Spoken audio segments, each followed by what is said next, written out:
Hey guys, இப்போ இந்த ட்ராமாவோடைய continuation பார்க்கலாம். ஸோ நம்ம ஹீரோயினும் வந்துட்டு ஹீரோயினோட வீட்டில் வந்து இப்போ இருக்காங்க இல்லையா. அப்பா அவளுடைய அம்மாவும் அவகிட்ட வந்து கொஷின் கேட்டுட்ருக்காங்க. ஹீரோக்கு என்ன சாப்பிட பிடிக்கும், ஏது பிடிக்கும்னு சொல்லிட்டு. அவள் ஒன்றுமே தெரியாமல் முடிச்சுட்ருக்கா. அவங்க அம்மா அவளை சத்த போடுறாங்க. உன் ஹஸ்பண்டுக்கு என்ன பிடிக்கும்னு கூட உனக்கு தெரியாதா அப்படின்னு சொல்லிட்டு நம்ம ஹீரோயின் உடனே அவங்க அம்மா வச்சிருக்கக்கூடிய ஒரு டிஷ்ஷை காட்டி இதுதான் அவனுக்கு ரொம்ப பிடிக்கும் அப்படின்னு சொல்கிறா. ஸோ இதை கேட்டுட்டு நம்ம ஹீரோ பயங்கரமாக ஷாக் ஆகுறா. ஏன்னா அவனுக்கு சுத்தமாக வந்து விருப்பம் இல்லாத டிஷ்ஷாக அது இருந்துட்டுருக்கு. ஸோ அதை பார்த்த உடனே அவங்க அம்மாவும் இந்த டிஷ் நிஜமாவே உங்களுக்கு பிடிக்குமா பிடிக்காதா, பிடிக்காதுன்னா சொல்லுங்கள், நாளைக்கு நான் வேறு ஏதாவது நல்லதாக குக் பண்ணி தரேன் அப்படிங்கிற மாதிரிலாம் சொல்லிட்டு இருக்க. ஹீரோ அந்த மாதிரிலாம் கிடையாது, எனக்கு அவனை பற்றி நல்லாவே தெரியும், இது அவன் பலமுறை சாப்பிட்றதெல்லாம் நான் பார்த்துருக்கேன், ரொம்பவே என்ஜாய் பண்ணி சாப்பிடுவான் அப்படி இப்படின்னு சொல்லிட்டு இருக்க. ஹீரோவும் சரி அவளோட ஃபேஸை சேவ் பண்ணலாமே அப்படின்னு சொல்லிட்டு ஹீரோனோட அம்மாவை பார்த்து எனக்கு இது ரொம்பவே பிடிக்கும், நீங்கள் ஒன்றும் கவலைப்படாதீங்க அப்படின்னு சொல்லிட்டு அதை அவன் வாட்டுக்கு சாப்பிட ஆரம்பிச்சிடுறான். ஹீரோயினோட அம்மாவோட நம்ம ஹீரோ வந்துட்டு மீட் பண்ணுறான். அந்த சமயத்தில் ஹீரோயின் இங்கே வந்து போகிற விஷயம் பற்றி எனக்கு தெரியாது, இந்த இடத்துல நான் வந்துட்டு நிஜமாவே ஒரு மிஸ் அண்டர்ஸ்டாண்டிங்னால அவளை ஃபாலோ பண்ணிக்கிட்டு தான் வந்தேன் அப்படிங்கிற மாதிரி சொல்கிறான். இதை கேட்டோடனே ஹீரோயினோட அம்மாவும் ஆக்சுவலாக ஹீரோயின் வந்துட்டு நிம்மன் ஏமாத்தின பிறகு யாரையுமே வந்து நம்ப மாட்டான்னு நினச்சேன், லைஃப்பில் வந்துட்டு அவளுக்கு ஆண்கள், அதாவது அவள் விருப்பப்பட்ட ஆண்கள் எல்லாருமே அவளை சீட் பண்ணியிருக்காங்க, முதல்ல அவங்க அப்பா இப்போ நிம்மன் அப்படிங்கிற மாதிரி சொல்கிறாங்க. இதை கேட்ட உடனே நம்ம ஹீரோவும் ஆனால் நிம்மனும் பிரிமும் தானே முன்னாடி டேட் பண்ணிட்டு இருந்தாங்க அப்படின்னு சொல்லி கேட்க, இதை யார்கிட்ட வந்து கேள்விப்பட்டேன், அதெல்லாம் வந்துட்டு ரொம்பவே தப்பான விஷயம். ஆக்சுவலாக ஹீரோயினும் அதுக்கப்புறம் நிம்மனும் தான் 3 வருஷமாக வந்து ஒன்றா டேட் பண்ணிட்டு இருந்தாங்க, அவங்களுக்குள்ள எந்த ஒரு பிரச்சனையும் வந்ததே கிடையாது. ஆனால் நடுவில் பிரிம் வந்ததும் அவன் டிஸ்ட்ராக்ட் ஆகிட்டான், அதனால தான் இவ்வளோ பெரிய பிரச்சனை. அப்போ கூட வந்துட்டு அவள் நிம்மனை வந்துட்டு சண்டை போடலை, எதுவுமே பண்ணலை, அவ்வாட்டுக்கு டீசெண்டாக ஒதுங்கி வந்துட்டா. அந்த மாதிரி தான் அவளுடைய கேரக்டர். அவள் ஆசைப்பட்டது அவளுக்கு கிடைக்கலனாலும் சரி, அவள் ஆசைப்பட்டவங்களாவது நல்லா இருக்கணும் அப்படிங்கிற எண்ணத்தோட தான் வெளியில் வந்துருவா அப்படிங்கிற மாதிரி சொல்கிறாங்க. இதை கேட்டோடனே நம்ம ஹீரோக்கு பயங்கரமாக ஷாக் ஆகிடுது. ஏன்னா அந்த பிரிம் வந்துட்டு நம்ம ஹீரோ கிட்ட உல்டாவாக தானே சொல்லி வச்சிருப்பா. அதாவது நிம்மனும் அவளும் டேட் பண்ணிட்டு இருந்தப்போ ஹீரோயின் தான் போட்டிக்காகன்னு சொல்லிட்டு நிம்மனை ஃபஸ்ட்டு ஸ்டீல் பண்ணதா சொல்லியிருப்பார்ல. ஸோ இதை கேட்டுட்டு நம்ம ஹீரோக்கும் இப்போ தான் வந்துட்டு தெளிவாக பிறக்குது. அதாவது பிரிம் வந்து இத்தனை நாளாக இவனை ஏமாத்திட்டு இருக்கா, ஹீரோயினை பற்றி தான் வந்து தப்பான ஒரு அசம்ஷனில் இருந்திருக்கும் அப்படின்னு சொல்லிட்டு ஹீரோயினை வந்து சந்திக்கிறான். ரொம்ப கில்ட்டியாக ஃபீல் பண்ணிட்டு இருக்கான். அந்த சமயத்தில் தான் ஹீரோயினும் வந்துட்டு அவன்கிட்ட இந்த இடத்துல நீ தங்கவே மாட்டேன்னு நினச்சேன், ஆனால் எப்படியோ தாக்கு பிடிச்சிட்டு இருக்க அப்படிங்கிற மாதிரி சொல்லிட்டு இருக்க. நம்ம ஹீரோ பயங்கரமாக உடம்பெல்லாம் அரிப்பு எடுக்குதுன்னு சொல்லிட்டு கண்ணா பின்னான்னு வந்து சொரியறதுக்காக ஆரம்பிச்சிடுறான். என்ன ஆச்சு, ரொம்ப வியர்டாக பிஹேவ் பண்ணுற அப்படின்னு சொல்லிட்டு நம்ம ஹீரோனு கேட்க, ஆக்சுவலாக எனக்கு ரொம்ப பிடிச்ச வெஜிடபிள்னு சொல்லிட்டு நீ எனக்கு ஒன்று கொடுத்தியே, அதை சாப்பிட்டதுனால தான் இவ்வளோவும், எனக்கு அது அலர்ஜி இருக்குது தெரியுமா அப்படின்னு சொல்ல, அலர்ஜி இருந்தால் அப்புறம் எதுக்காக சாப்பிட்டேன் அப்படின்னு சொல்லிட்டு நம்ம ஹீரோனு சத்த போடுறா. உங்கள் அம்மாவுக்கு முன்னாடி நீ மாட்டிக்க கூடாதுங்கிறதுக்காகத்தான் அதை நான் சாப்பிட்டேன் அப்படிங்கிற மாதிரி சொல்ல, அவன் அவஸ்தப்படுறதை பார்த்துட்டு நம்ம ஹீரோயினும் சரின்னு சொல்லி அவனுக்கு ஒரு க்ரீம் எடுத்துகிட்டு வந்து போட்டு விட்டுட்ருக்கா. நம்ம ஹீரோவும் சரி அப்படின்னு சொல்லி தான் ஒரு ஆப்பர்ச்சுனிட்டின்னு இங்கே பூசு அங்கே பூசு, எனக்கு இங்கே அரிக்குது அங்கே அரிக்குதுன்னு சொல்லி பயங்கரமாக வந்துட்டு அவளை ஷையாக ஃபீல் பண்ண வச்சுக்கிட்டே இருந்துக்கிட்டு இருக்கான். எனக்கு ஒரு வழியாக வந்துட்டு அவளை பிளாக்மெயில் பண்ணி, அதாவது எனக்கு இந்த மாதிரி பிரச்சனை வந்ததுக்கு காரணமே நீ தான், என்னோட அலர்ஜி தெரியாமல் நீ தான் என்னை சாப்பிட வச்ச அப்படி இப்படின்னா சொல்லி டார்கெட் பண்ணி அவளோட பெட்டை வந்து ஷேர் பண்ணிக்கிறதுன்னு முடிவு பண்ணிட்டான். அதான் நம்ம ஹீரோயினை பற்றி கொஞ்சம் கொஞ்சமாக புரிஞ்சுக்க ஆரம்பிக்கிறான். அவனும் நம்ம ஹீரோயினை பார்த்து நீ என்ன நிஜமாவே நம்புறியா அப்படின்னு சொல்லிட்டு கேட்குறான். உண்மையில நம்பிக்கை இல்லைனா நான் அவனை கல்யாணம் பண்ணியிருப்பானா அப்படின்னு சொல்லிட்டு நம்ம ஹீரோயின் கேட்க, அந்த பதில் அவனுக்கு ரொம்பவே சாட்டிஸ்ஃபைங்காக இருந்துகிட்டு இருக்கு. அடுத்த நாள் காலையில் அவங்க அம்மா வந்துட்டு இவங்க 2 பேரையும் கொஞ்சம் கம்பல் பண்ண பக்கத்தில் போட் எடுத்துக்கிட்டு வந்துட்டு 2 பேரும் கிளம்புறாங்க. அந்த சமயத்தில் தான் ஒருத்தருக்கு ஒருத்தர் பற்றி தெரிஞ்சுக்கலாம் அப்படிங்கிற மாதிரி நம்ம ஹீரோயின் சொல்கிறா. ஹீரோவும் பயங்கரமாக இன்ட்ரெஸ்ட் ஆகிட்டு அவளை டீஸ் பண்ண ஆரம்பிச்சிடுறான். எங்கே அவளுக்கு ஃபீலிங்ஸ் வந்துருச்சோ அப்படின்னு சொல்லிட்டு. அப்போ தான் நம்ம ஹீரோயினும் ஆக்சுவலாக வந்துட்டு எங்கள் அம்மா ஏதாவது கேட்டாங்கன்னா திருத்தன்னு முடிச்சிக்க கூடாதுல்ல, இல்லைனா நேத்தான மாதிரி உனக்கு வேறு ஏதாவது அலர்ஜி இருக்கக்கூடியதை கொடுத்துட்டு உனக்கு உயிருக்கே பிரச்சனை ஆயிடுச்சுன்னா அப்படின்னு சொல்லிட்டு கேட்க, நம்ம ஹீரோவும் சரி அப்படின்னு சொல்லிட்டு ஒத்துக்கிறான். 2 பேரும் ஆளுக்கு ஒரு கொஸ்டின்னு சொல்லி மாற்றி மாற்றி கேட்டுட்ருக்காங்க. சிம்பிளாக என்ன ஃபேவரட் கலர்னு சொல்லி கேட்க ஆரம்பித்ததுலேருந்து அடுத்ததாக நம்ம ஹீரோயினும் நீ நிஜமாவே பிரிம் பக்கம் சாய ஆரம்பிச்சிட்டியா அப்படின்னு சொல்லிட்டு கேட்குறா. ஹீரோவும் கண்டிப்பாக கிடையாது அப்படின்னு சொல்கிறான். அடுத்தது அவன் டர்ன் வரப்போ உனக்கு என்ன பிடிச்சிருக்கா அப்படின்னு சொல்லிட்டு கேட்க, நம்ம ஹீரோயின் என்னால் அதுக்கு பதில் சொல்ல முடியாது அப்படின்னு சொல்கிறா. கேள்வி கேட்டது நான் தான் இப்போ, அதனால நீ பதில் சொல்லி தான் ஆகணும் அப்படின்னு நம்ம ஹீரோவும் சொல்ல, சரி நான் கேட்குறேன் அதுக்கு நீ பதில் சொல்லு, நீ உனக்கு என்ன பிடிச்சிருக்கா, நீ என்ன விரும்புறியா அப்படின்னு சொல்லிட்டு கேட்குறா. நம்ம ஹீரோ கொஞ்சம் கூட தயக்கம் இல்லாமல் ஆமாம் நான் அவனை விரும்புகிறேன் தான் அப்படின்னு சொல்கிறான். நீ என்னை கல்யாணம் பண்ணிக்கிட்டது பிரிம்மை வந்துட்டு வின் பண்ணணுங்கிறதுக்காகத்தானா அப்படின்னு சொல்லி கேட்க, நம்ம ஹீரோயினோ அதெல்லாம் கிடையாது, என்னோட ஹார்ட் என்ன சொல்லிச்சோ அதை தான் நான் ஃபாலோ பண்ணேன் அப்படின்னு சொல்கிறா. இப்போ இதுக்கு அர்த்தம் என்ன, எனக்கு கொஞ்சம் தெளிவாக புரிகிற மாதிரி சொல்கிறியா அப்படின்னு சொல்ல, நீ கேட்ட கேள்விக்கு பதில் சொல்லிட்டேன், அதனால் இதுக்கு மேலே வந்து எக்ஸ்பிளைன் பண்ண மாட்டேன் அப்படின்னு சொல்லிட்டு அடுத்ததாக அவளோட கேள்வியை கேட்குறா. ஆக்சுவலாக வந்து என்கிட்ட ரூடாக பிஹேவ் பண்ணல, அதுதான் உன்னுடைய ஒரிஜினலான கேரக்டரா, இல்லை என்கிட்ட கேர் அண்ட் அஃபெக்ஷனேட்டாக இருந்துட்டு இருக்கு இல்லையா, ஸோ அது உன்னுடைய ஒரிஜினல் கேரக்டரா, எது நீங்கிறது என்னால் வந்துட்டு அண்டர்ஸ்டாண்டே பண்ண முடியல அப்படின்ன உடனே நம்ம ஹீரோவும் ரெண்டுமே நான் தான் அப்படிங்கிற மாதிரி சொல்கிறான். அடுத்ததாக அவனோட டர்ன்னு சொல்லிட்டு நம்ம ஹீரோயினை பார்த்து எனக்கு உனக்கு கிஸ் பண்ணும் போல இருக்குது, ஒரே ஒரு தடவை உனக்கு கிஸ் பண்ணிட்டுப்பா அப்படின்னு சொல்லி கேட்க, நம்ம ஹீரோயினும் இங்கே போட்டில் இருக்கும் அப்படிங்கிறா. போட்டில் இருந்தால் என்ன நீ ஊன்னு எதுவுமே பதில் சொல்லலை, அப்படின்னா நான் அதை அட்வான்டேஜ் எடுத்துக்கிறேன் அப்படின்னு சொல்லிட்டு அவளை கிஸ் பண்ணுறதுக்காக வர போட் அப்படியே ஆட ஆரம்பித்து 2 பேரும் தண்ணிக்குள்ளே விழுந்துடுறாங்க. ஸோ அந்த சமயத்தில் தான் ஹீரோவை காணும்னு அவளை தேடிட்டு இருக்க ஹீரோவும் அவளை டைட்டாக ஹக் பண்ணிக்கிட்டு என்னோட சான்ஸை இப்போ நான் யூட்டிலைஸ் பண்ணிக்கிறேன் அப்படின்னு சொல்லிட்டு அவளை கிஸ் பண்ணுறா. அவளும் அந்த கிஸ்ஸை ரெசிப்ரோகேட் பண்ணுறதுக்காக ஆரம்பிச்சிடுறா. இன்னொரு பக்கம் என்னன்னா நிம்மனும் அவங்க அப்பாவும் சேர்ந்து ஹீரோவுடைய பிஸ்னஸ் பிளான்ஸ் எல்லாத்தையுமே வந்துட்டு ரூன் பண்ணணும்னு சொல்லிட்டு நினைக்கிறாங்க. ஸோ அதனால ஹீரோ வந்துட்டு ஏற்கனவே கட்டி கொடுத்துருக்கக்கூடிய ஒரு அப்பார்ட்மெண்ட்டில் அதை வாங்கின லேடியை வச்சு ஒரு ப்ராப்ளம் வந்து கிரியேட் பண்ணுறாங்க. இது மீடியா ஃபுல்லாக கவர் ஆகி ஹீரோவோட கம்பெனி வந்து மட்டமாகணும் அப்படிங்கிறது தான் இவங்களுடைய பிளானாக இருந்திருக்கு. அதுக்காக அவங்க செட் பண்ணக்கூடிய அந்த லேடியை ஹீரோவுடைய தங்கச்சி வந்துட்டு கண்டுபிடிச்சிட்றா. ஸோ அப்போ தான் வந்து நிம்மனுடைய தம்பி என்ன பண்ணுறான்னா இது எல்லாமே வந்துட்டு அவனுடைய ஃபேமிலி வேலை தான் அப்படிங்கிறத அந்த பொண்ணுக்கிட்ட சொல்லி அந்த பொண்ணுக்கு ஹெல்ப் பண்ணி அந்த லேடியை கம்ப்ளைண்ட்ஸ் எல்லாம் வாபஸ் வாங்க வச்சிடுறாங்க.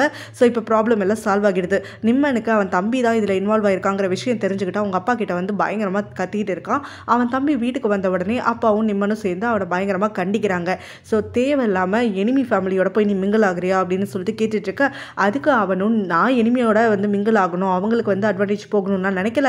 இது வரைக்கும் என் லைஃப்பில் எங்கள் அப்பா தான் ஒரு பெரிய பிஸ்னஸ் மேன் அப்படின்னு சொல்லிட்டு நான் நினச்சிட்டு இருந்தேன். ரொம்ப டேலண்டான ஒருத்தர்னு நினச்சிட்டு இருந்தேன். இந்த மாதிரி சீட் பண்ணி தான் ஒருத்தரை ஜெயிக்கணுங்கிறது எனக்கு சுத்தமாக பிடிக்கல. அதனால தான் இந்த விஷயத்தில் நான் உங்களுக்கு வந்து துணை நிற்காமல் இருந்தேன் அப்படின்னு சொல்கிறான். இதை கேட்டோடனே அவங்க அப்பாவும் பிஸ்னஸில் சீட்டிங் அது நல்ல முறையாது, நம்மளுக்கு தேவை சக்ஸஸ் மட்டும்தான், அதை எப்படி வேணாலும் அடையலாம் அப்படிங்கிற மாதிரி சொல்கிறாரு.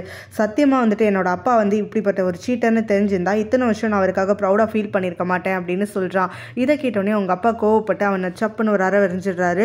மரியாதையாக ஃபேமிலி பிஸ்னஸ்க்கு நீ வந்து உள்ளே வந்து தான் ஆகணும், உன்னோட ஃபோட்டோகிராஃபி திங்ஸ் எல்லாம் வந்து விட்டுடு, நிம்மனுக்கு கீழே நீ ஒர்க் பண்ணி தான் ஆகணும். அப்படி நீ நிம்மனுக்கு கீழே ஒர்க் பண்ணலை அப்படின்னாக்க இது வரைக்கும் நான் உனக்காக ஸ்பெண்ட் பண்ண எல்லா பணத்தையும் என்கிட்ட உடனே எண்ணி வச்சிரு, இல்லைனா வந்து வீட்டை விட்டு துரத்தி விட்டுருவேன் அப்படிங்கிற மாதிரி அவனை ஒரு மிரட்ட அவனும் வந்துட்டு வேற வழியே இல்லாமல் அப்படியே கோவத்தோட கத்திக்கிட்டு ஒத்துக்கிறான்.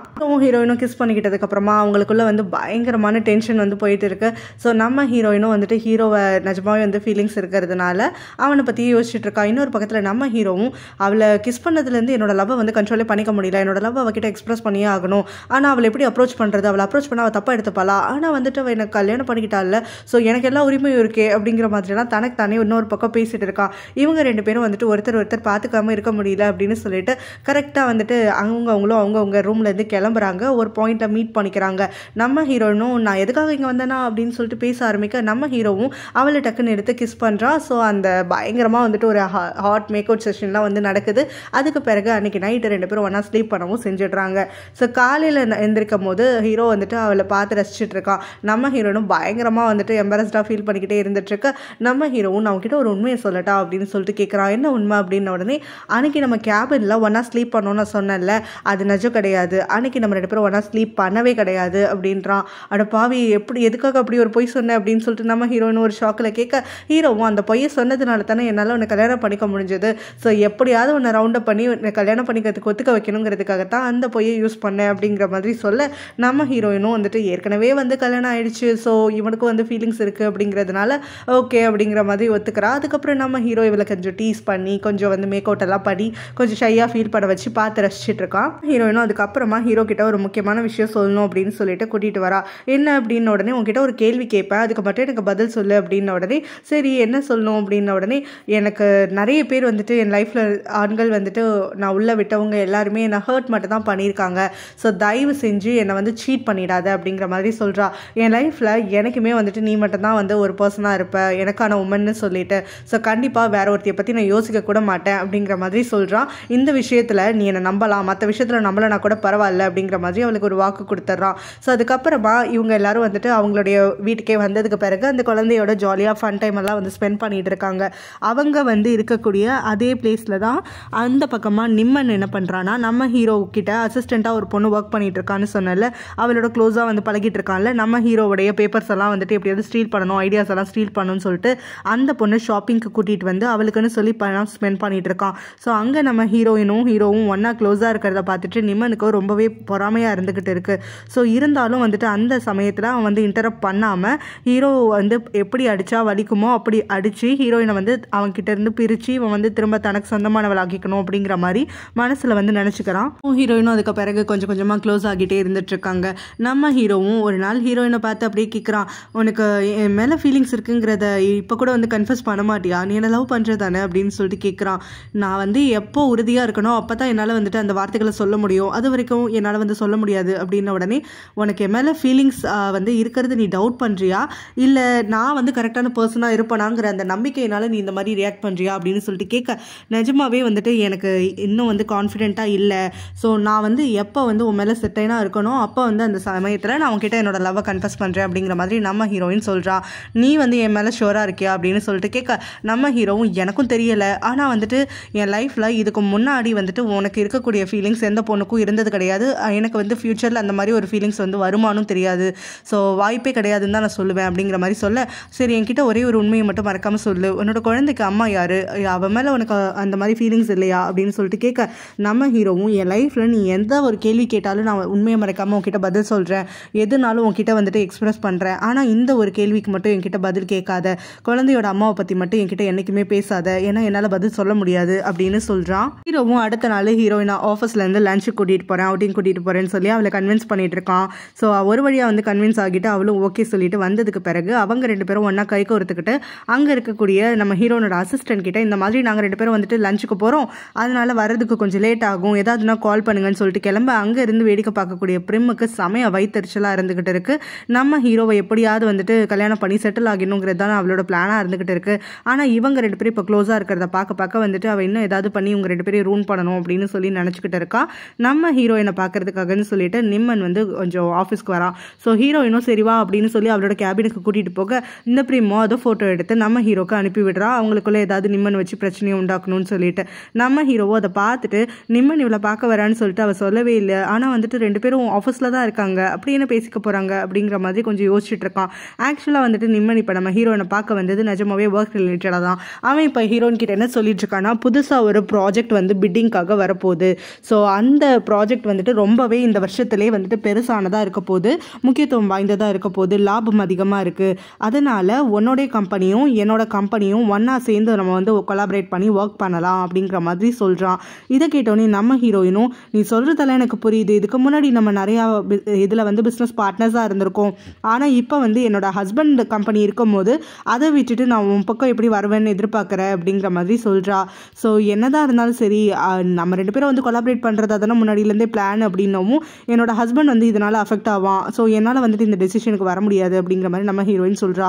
அவனை பற்றி நீ எதுக்காக யோசிக்கிற, அவன் ஃபீலிங்ஸ் ஹர்ட் ஆனால் உனக்கு என்ன அப்படின்னு சொல்லிட்டு நிம்மனும் கோவப்பட, ஏன்னா வந்துட்டு காலம் எல்லாத்தையுமே மாற்றும், ஒரு காலத்தில் நம்ம லவ் பண்ணிட்டு இருந்தவங்கள அடுத்த நிமிஷமே நம்ம வெறுக்க ஆரம்பிச்சிடுறோம், போல் மாசக்கணக்காக வெறுத்துக்கிட்டு இருக்கக்கூடிய ஒருத்தரை காதலிக்கவும் முடியும் இல்லையா அப்படிங்கிற மாதிரி சொல்ல, நிம்மனுக்கு நம்ம ஹீரோயினுக்கு ஹீரோ மேலே ஃபீலிங்ஸ் வர ஆரம்பிச்சிருச்சுங்கிறது தெரிஞ்சு இன்னும் கொஞ்சம் கடுப்பாகிடுது. சரின்னு சொல்லிட்டு அவன் நம்ம ஹீரோயின் கிட்ட வந்து கோவப்பட்டுட்டு அங்கேருந்து கிளம்பி வந்துடுறான். அதுதான் அவன் ஹீரோவுடைய செக்ரட்டரியை தனியாக கூப்பிட்டு ஒரு கிளப்ல மீட் பண்ணுறான். அந்த இடத்துக்கு வரக்கூடிய பிரிம்மும் வந்து இதை சந்திச்சிடறான். அந்த பொண்ணுக்கு ஒரு நெக்லஸ் வந்து அவன் கிஃப்ட் பண்ணிட்டு இருக்கான். அதை பார்த்த உடனே பிரிம் வந்து அவங்க கோவப்பட்டு வந்துடுறான். வந்த உடனே யார் இவன் என்ன ஏதுன்னு சொல்லிட்டு விசாரிக்கிறான். ஆனால் அவன் முகத்தை பார்த்தோன்னே இவளுக்கு ஞாபகம் வந்துடுது, ஹீரோட ஆஃபீஸில் தான் செக்ரட்டரியாக ஒர்க் பண்ணுறான்னு சொல்லிட்டு. ஸோ இங்கே ஒய்ஃப் நான் உயிரோடு இருக்கும் போதே வந்துட்டு ஒரு லோ லைஃப் பொண்ணோட வந்துட்டு நீ அஃபேர் வச்சுக்கிறியா, அவனுக்கு அஃபேர் வச்சுக்கிறதுக்கு வேற ஆளே கிடைக்கலையா, இந்த மாதிரி சீப்பானவளோடலாம் வச்சுக்கிற அப்படின்னு சொல்லிட்டு அவனை திட்டுறதோட அந்த நெக்லஸை வந்துட்டு அவன் முன்னாடியே நிம்மனுடைய ரூமில் பார்த்துருப்பா. ஸோ நீ இதை ஹீரோயினுக்காகத்தான் வாங்கியிருக்கேன்னு நினச்சேன், அவளுக்கு நீ கொடுத்துருந்தா கூட நான் வந்துட்டு இவ்வளோ அசிங்கப்பட்டிருக்க மாட்டேன், இந்த மாதிரி கேவலமான ஒருத்திக்காக கொடுத்துருக்க அப்படின்னு சொல்லிட்டு அந்த பொண்ணை போட்டு பயங்கரமாக அடிக்கிறதுக்காக ஆரம்பிச்சிடுறா. அந்த பொண்ணும் பிரிம்மை வந்து எதுவுமே எதிர்த்து சண்டை போடாமல் அவள் கொடுக்குற அடி எல்லாத்தையும் வாங்கிக்கிட்டு கம்மு நாங்கள் அழுதுகிட்டே இருந்துட்டுருக்க. நிம்மனுக்கு அதை பார்த்து வந்து கோவம் வருது. பிரிம்மை கண்ட்ரோல் பண்ணணும்னு நினைக்கிறா, அவளும் கண்ட்ரோலே இல்லாமல் வந்துட்டு அந்த பொண்ணை போட்டு செம்ம மாற்றி எடுக்க ஒரு கட்டத்துக்கு மேலே நிம்மன் கோவப்பட்டுட்டு அவள் அங்கேருந்து தரன்னு இழுத்துட்டு வீட்டுக்கு வந்து சேர்றான். ஸோ வீட்டுக்கு வந்து சேர்ந்த உடனே பிரிம்மை வந்துட்டு திரும்ப இவன்கிட்ட சண்டை போடுறதுக்காக ஆரம்பிக்கிறா. என்ன வந்து நீ சீட் பண்ணணும் அப்படின்னு நினச்சாக்க அதுக்கு ஒரு தகுதி இருக்கணும், இந்த மாதிரி வந்து ஒரு லோ லைஃபோடலாம் நீ வந்து பழகிட்டு இருக்கியா அப்படின்லாம் சொல்லிட்டு கேட்க, நிம்மனும் கோவப்பட்டுட்டு உன்னை தவிர இந்த உலகத்தில் எவ்வளோ கேவலமான ஒரு பொண்ணு கூட வேணாலும் நான் ஸ்லீப் பண்ணுவேன், அது கேட்கறதுக்கு வந்து உனக்கு எந்த ரைட்ஸும் கிடையாது, ஸோ இவ்வளோ தூரம் வந்து ஆனதுக்கு பிறகு நீ இங்கே இருக்கக்கூடாது அப்படிங்கிற மாதிரி சொல்கிறான். பண்ணுறதெல்லாம் பண்ணிட்டு என்ன கேவலப்படுத்துறியா அப்படின்னு சொல்லிட்டு அவளும் நிம்மன் அரைகிறா. நிம்மனும் பதிலுக்கு அவளை அரைஞ்சிட்டு, இது வரைக்கும் வந்துட்டு உங்ககிட்ட பொறுத்து போயிட்டேன், இனிமேல் சத்தியமாக வந்துட்டு என்னால் வந்து கம்மன் இருக்க முடியாது, யார் என்ன நினைச்சாலும் பரவாயில்ல, எங்கள் அப்பா என்னை வந்து தடுத்தா கூட பரவாயில்ல, நீ இந்த வீட்டில் இருக்கக்கூடாது, மரியாதை இங்கேருந்து கிளம்பி போ அப்படின்னு சொல்லிட்டு அவளை துரத்துறான்.